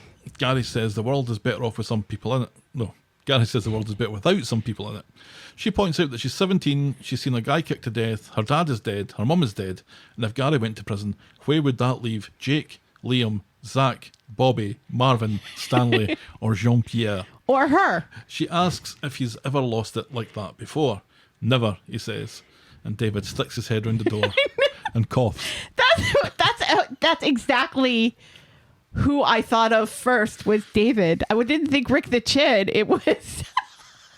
That's a very good David impersonation. Thank you. You have the eyebrow down. It's still my first time impersonating David. Because the David thing, everybody on the street knows about that. Mm-hmm. And so you'd think that he could tell her that and it wouldn't raise suspicion about her dad because it's something everybody on the street knows about. Or he could talk about his time in the army. Right. Yeah, when things like that happen all the time. Yeah, I don't know if I made it clear enough in my notes, but the insinuation was that he was going to kill this guy. Right. Yeah, absolutely. And Kelly stopped him. Right. And Kelly seems a little bit freaked out that Gary has it in him to kill somebody. Gary literally says, that he's going to finish the guy off. Right. He But not like says that. it. He says it. Zzz. On Friday, Kelly is up for breakfast, still shaky about her ordeal. She's worried that the camp filling guy and his mate will come back, but Gary promises that he can handle it if they do. Maria, who hasn't heard that bit, reckons that Kelly should stay indoors, but Kelly refuses to hide away. So she pops in to see Addie at Dev's and she apologises for standing him up, but she had a fucking brilliant reason. She asked to try again, and he's somewhat cautious because he thinks that she doesn't fancy him, but he agrees. In speed dial, Kelly has told Addie about what happened to her, but the chat is awkward and Addie's jokes aren't landing, so Homeless Stu gives them some sweet samosas on the house, and now they joke about how their luck has turned for the positive, and they seem to be getting on much better now. Right, yes. And Yasmeen comments to Stu how lucky Kelly is to have him in her life. Yep.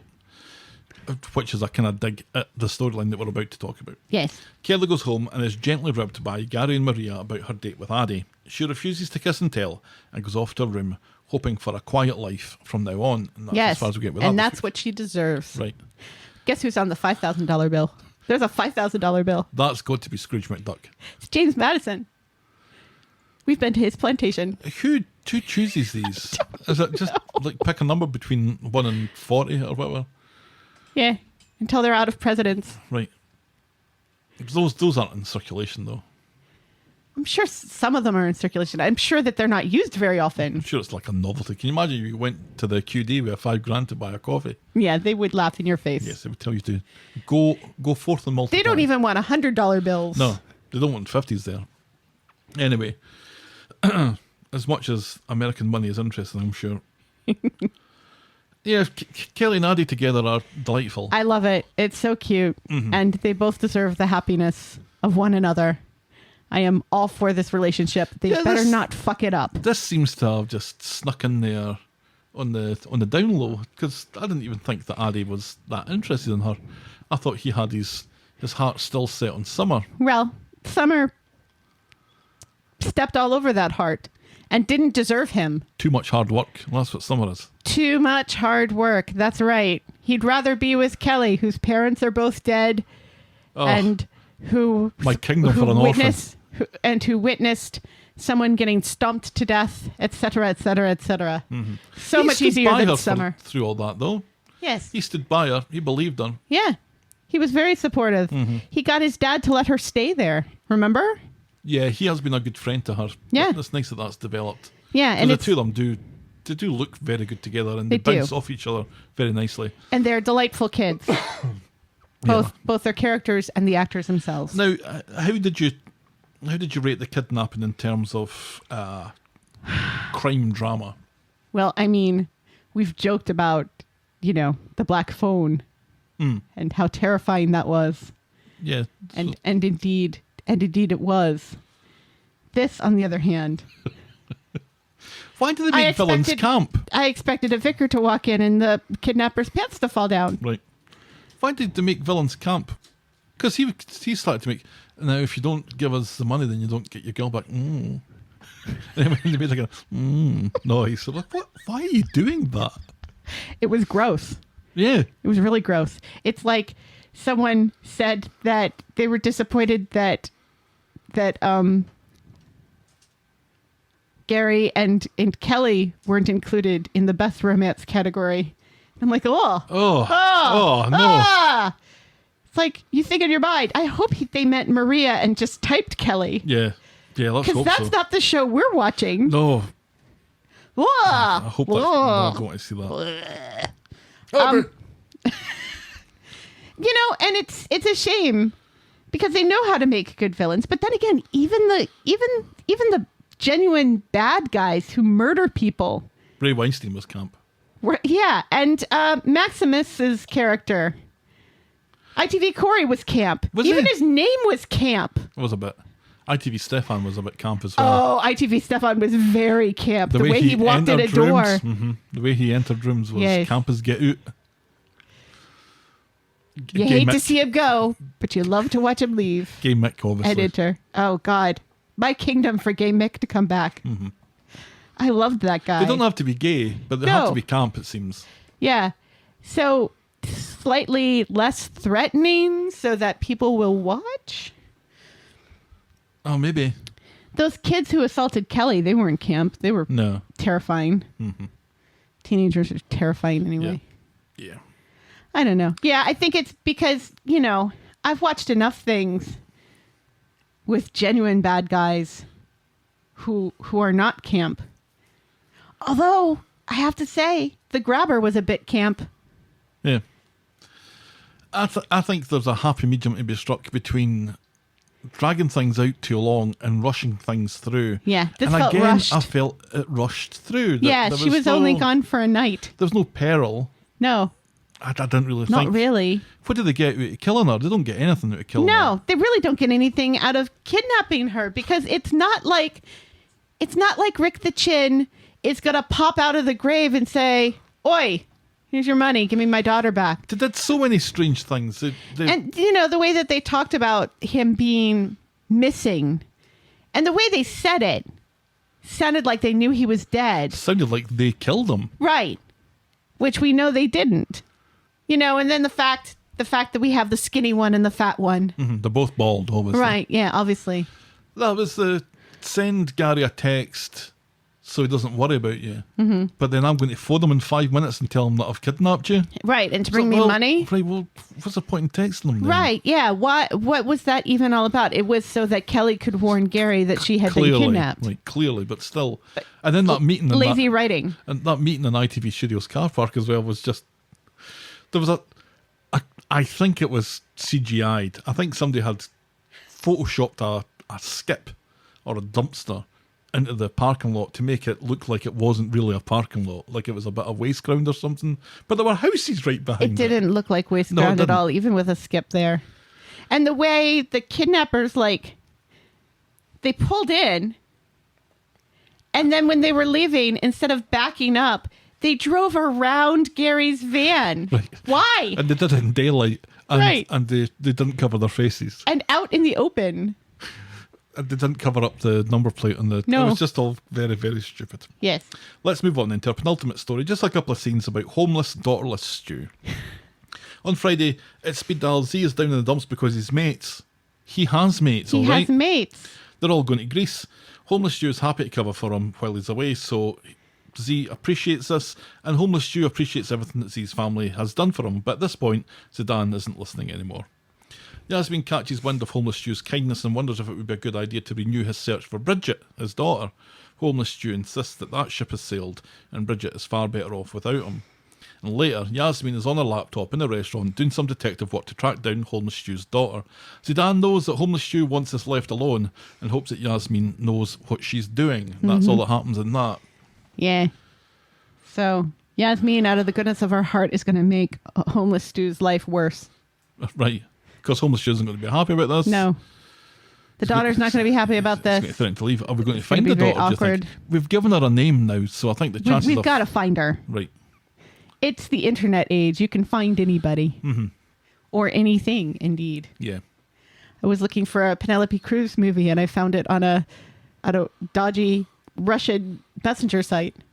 Oh, you didn't click on it, did you? Anything can be found. No, it was fine. Which means that, yes, I did click on it. Yeah, I watched the movie. But I didn't download the site or anything. Somebody Download the site. Or download the app, because it's a messenger app. Oh. And I didn't sign up for it or anything. Somebody on Letterboxd sent me the link. Russian pirates are good for one thing. This all goes well until it doesn't Movies. go well. Yeah. Nothing much more to say about that. Although it looks like we're getting rid of Z for a little while. I don't think anybody's going to notice. No. Where's Alia? Doesn't she still work there? She was in it last week. Was she? Yeah, she was in it last week complaining about Toya. Or maybe that was the week before. She's been in it recently. Huh. She's still there. Yeah, they're never there at the same time, though. Are they the same person? No. Okay. I checked. I Our don't final wanna know. storyline. Our final story. I was happy to check. Our final storyline. This. You should run as a Republican for the U.S. Senate. Well, I'm happy to check that out as well. Our final storyline is it's Odd's party and she'll if she wants to. On Wednesday at number 8, Gail has booked a table for Audrey's birthday, which is kind of a stupid idea because the last one didn't exactly go well. No. And Stephen really is gone. Yes. David announces that he has a surprise planned for Audrey and reluctantly he lets Gail in on it, but we don't hear what it is and he's very careful not to say it in front of Shona because Right. she'll blab. Yes. Gail and Audrey are in their overs. Audrey's drinking again, which doesn't seem to be a problem anymore. Gail mentions the birthday meal, but Audrey tells her there's no fucking way she's going for a birthday meal. She's a bit down in the dumps now that Stephen's gone. Back home, Gail tells David that Audrey has no intention of going to her birthday party meal, and she encourages him to speak with her to apologise to make everything right, and grumpily David agrees. So David meets up with Audrey in Nina's roles. He apologises for what he said, and he wants to make it up to her. "Alright," says Audrey, "put up a couple of light shades for me now." David asks if it can wait until tomorrow, so Audrey tells him not to bother. She calls him a twat and tells him to stick his apology up his arse. Right up his arse. She's so unreasonable. Do you think? Yeah, because he's like, she asks him to do it, and he says, "Can I do it a little bit later because I have this thing that I have to go do?" And she flips out. It's like, the world will not end if this isn't taken care of right now. But it was a test, though. Well, it's a stupid test. You want to apologise? Because he still is willing to do it. He just can't do it right now. And the reason why he can't do it right now is because he's working on her surprise. On his terms. He'll do it on his terms. Right, but you can't expect people to just drop everything in their lives just to put up your lampshades. But if someone is so desperate to be forgiven, well, for me to forgive you, this is the test. And you failed. No, because he says, "Yes, I will do it. I just can't do it right now." And Right. that should be fine. And that's a fail. And listen, she had asked Stephen to do it, and he didn't do it, and then he fucked back off to Milan. That's a fail as well. Yeah, but she still loves him. Back at number 8, Gail and Audrey are on the tea now. Gail tells her that David has a surprise in the works, but Audrey could see her family far enough now, and she still refuses to do the birthday meal. Then David gets home when Audrey's left, and Gail gives him a hard time about the light shade stuff. He doesn't care. He's on track for the surprise, which is the main thing, and Gail somehow, off-screen, has managed to talk Audrey into coming to the birthday meal tomorrow. David hopes that Audrey appreciates the surprise. On Friday, this is the surprise that you knew about last week that you tried to tease me with, and I was having none of it. Right. On I do like to tease you. At number 8, everyone is ready for Audrey's party at the bistro except for David, who seems to be wearing the t-shirt that he wore to bed. Shona recommends that he changes it if he wants his nasty claws in his grand's money, and he insists that that's not what it's about, but then he goes and changes his shirt. David gets his fashion sense from Kev. Yeah. No one has told Shona what the surprise is still. She thinks it might be a kitten. At the bistro, the Platts are trying to figure out how to surprise Audrey on her arrival, which seems unnecessarily risky. Shona is convinced the surprise present is skydiving now. Then in comes Audrey, and the Platts decide to whoop their appreciation. Champers all round for the elderly alcoholic. And Audrey is reasonably nonplussed with the cold buffet meal. David thinks it's because she's old. Nick announces it's nearly time for her surprise, and Audrey looks like she's dreading the thought of it. And the Platts blindfold Audrey and take her out of the bistro to the salon. They're leasing it back to her from Debbie. Isn't that nice, Helen? It is nice. Is it? It is, because then she gets her thing back, so she feels like she has a purpose again, and this puts money in Debbie's pockets that she can then give to Ed and Aggie. I don't know that they're giving that much money, and I don't think 82-year-old Audrey is really looking for work to go to. She tried to take over at the barber shop. This keeps them out of her. Drunk. This keeps her out. She seems quite pleased. Oh, I don't think she does at all. She seems overwhelmed, but she seems very surprised, and she seems pleased. But there is something on. There's something off about her. But there was something off about her before she found out about the surprise. The way she was picking at her food and stuff, and kind of. Yeah, she wasn't happy at the No, and buffet. she wasn't. She didn't want to drink, and she wasn't talking, No. and she was weird. Shona doesn't think this is anywhere near as good as skydiving. It seems that everyone has helped to redecorate the place. Except for Shona. They've even contacted Stephen and asked him to come back.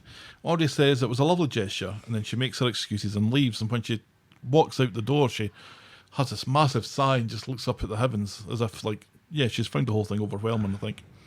The other Platts go to the bistro for dessert without Audrey, and Gail seems to be the only one worried about her mum, and so she goes off to Grasmere Drive to check up on her.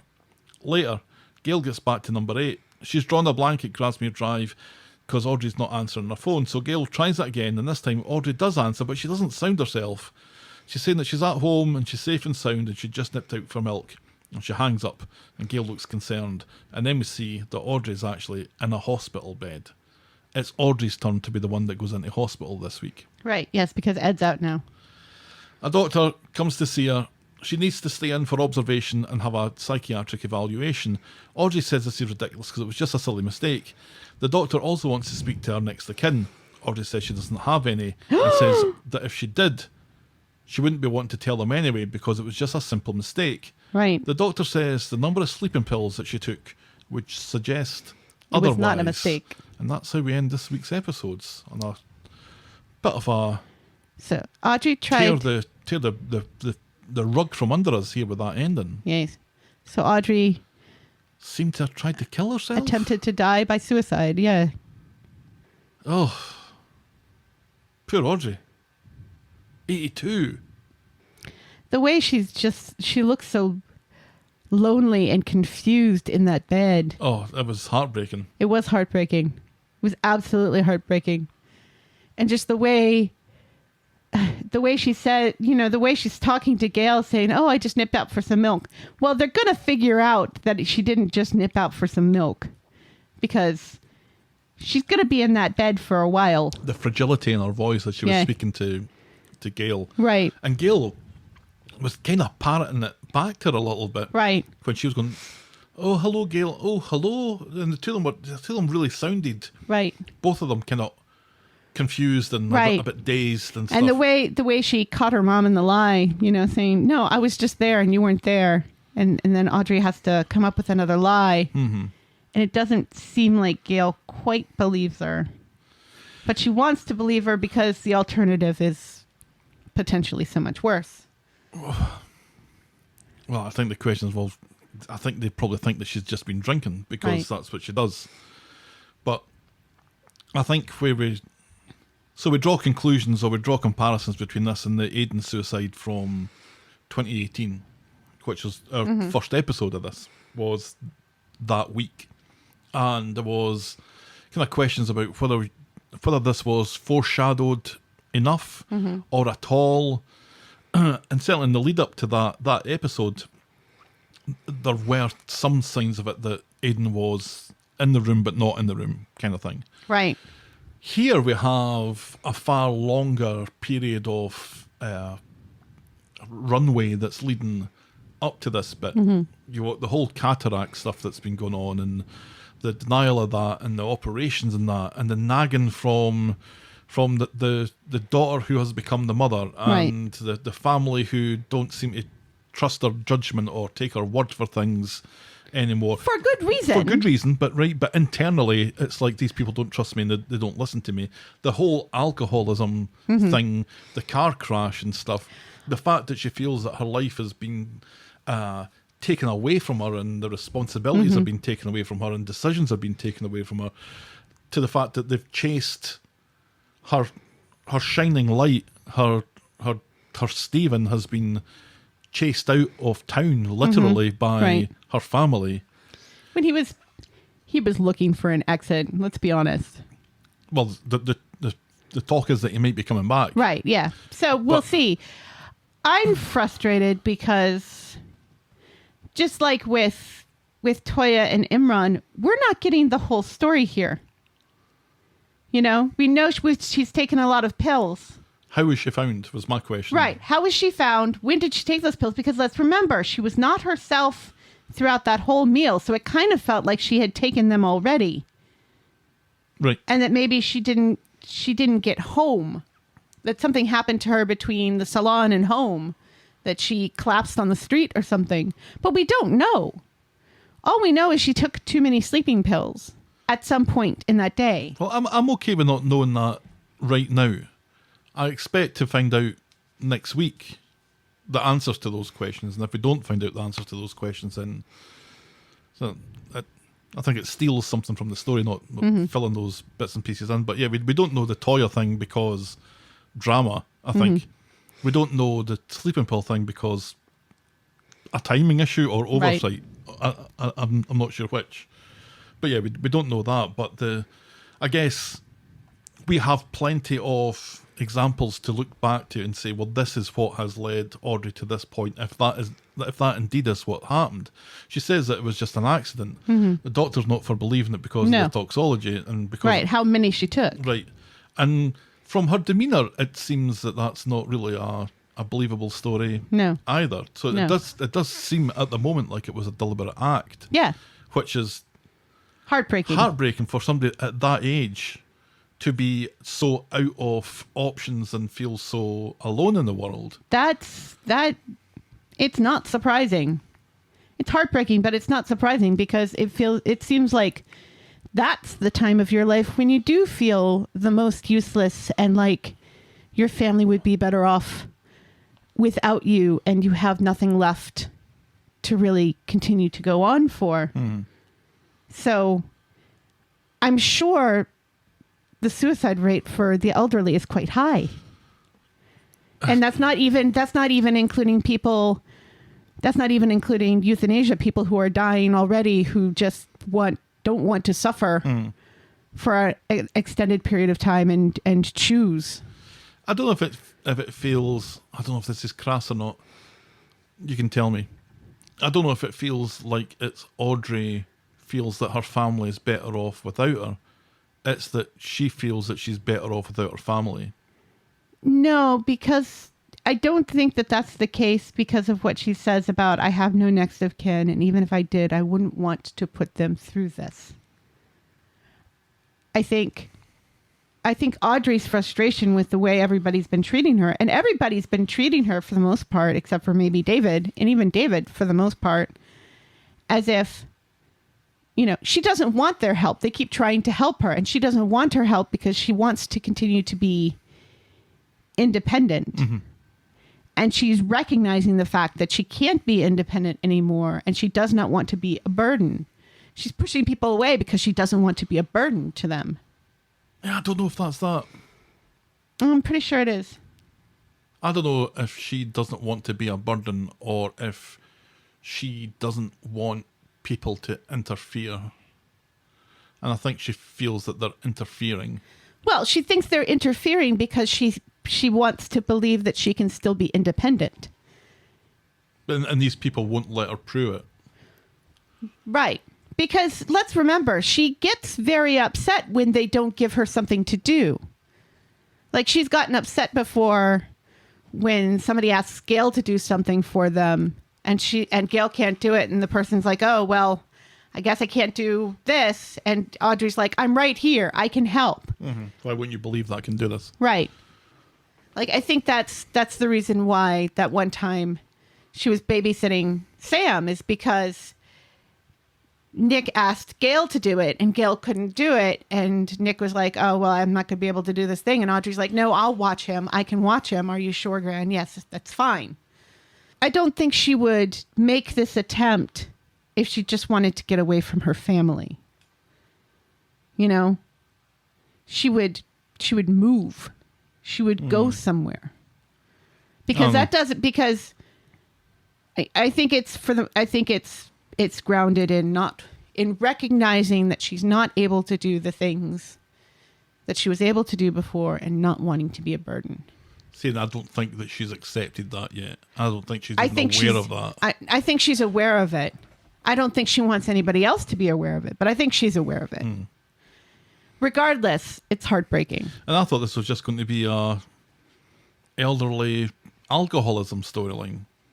And for a minute, it looked like it was. And then it seemed that we were determined that that wasn't going to be the case. And I was like, well, that seems like a bit of a missed opportunity. But here it feels like the ante has been upped quite a bit. It's more, and it's more complex than that now. Yeah. And see, I think my problem with how this has been handled before now is that so much of this storyline up until now has been played for laughs. And that, I think, takes away from what Audrey's going through. I think it's quite an effective device, though, when something is played for laughs and then, well, you ain't laughing now kind of thing. That moment where shit gets serious, if it's done right, can be quite effective. And I felt like it was pretty effective because I was shocked by that tonight. Yeah, I was shocked by it, too. I was shocked by it, but I wasn't surprised, if that makes sense. It was shocking to see her in that wee bed and her voice to be so shaky. But the way that she was acting, the shakiness that she was already experiencing, the fact that she wasn't eating and she wasn't talking, and she seemed out of it even before then. And when she left the salon and she shut the door, I was like, it looks like she's about ready to keel over right there. Right. So. Yeah. Oh, well. That was the week that was Coronation Street. What was your moment of the week? Kelly and Addie finally getting their date and eating sweet, sweet samosas. You're making that face. Yeah, I'm not going for that. What are you going for? Well, I feel like it had to be those final scenes with Audrey. See, I kind of feel like that's going to be the big, huge storyline next week. We've been caught with this before, That's true. where you have said that'll be a moment of the week next week, and then fuck all happens in that, or it's really disappointing. So I think we need to live in the moment a All little right. bit more. Okay. All right. Fair enough. So Audrey in the bed.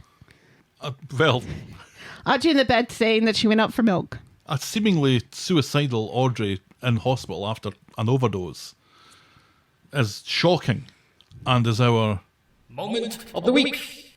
Moment of the week. boring moment of the week. The kidnapper telling Kelly to fill her boots with her own shit. Was it Daniel? No.